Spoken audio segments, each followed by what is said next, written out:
دویم نفر این میگه دست برداشت. خدایا گفت تو میدانی من یک دختر عمکی داشتم،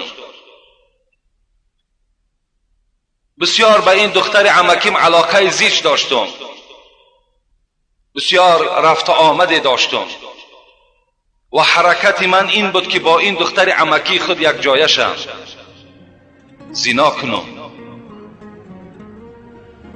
او روز یک برادر سوال کردند در شبهای تراویح که من سخن شما را گرفتم، با دختر عمکی و تقی خودم سلام نکردم، امروز اونا از من ملال شدند. میلش ملال شوند.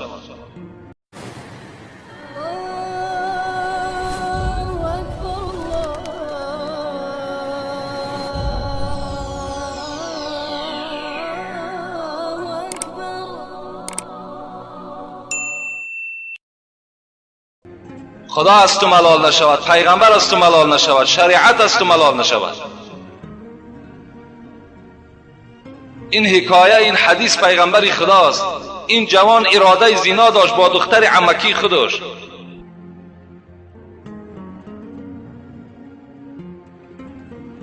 وقتی میگه این زن بر من پیشنهاد کرد که 100 دینار بر من میدهی، مرحمت من برای تو آن چیزی که میخوای آرزوی دلی تو را برآورده میکنم.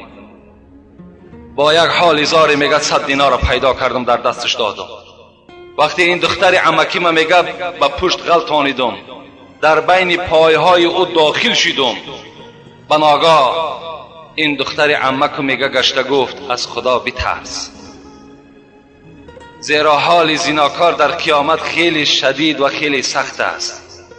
از خدای خود بترس، من دختر هستم، اگر میخوای بکارت مرا دور کنی به طریق حلال دور کن، بیا نکاح میکنیم بعدا مرحمت.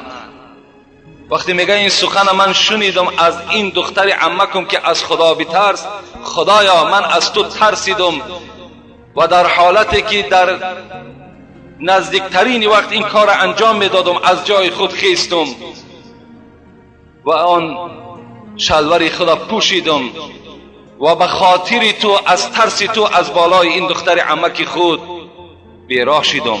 خدایا اگر این عمل به تو پسند آمده باشد، این سنگ را از بالای ما دور انداز.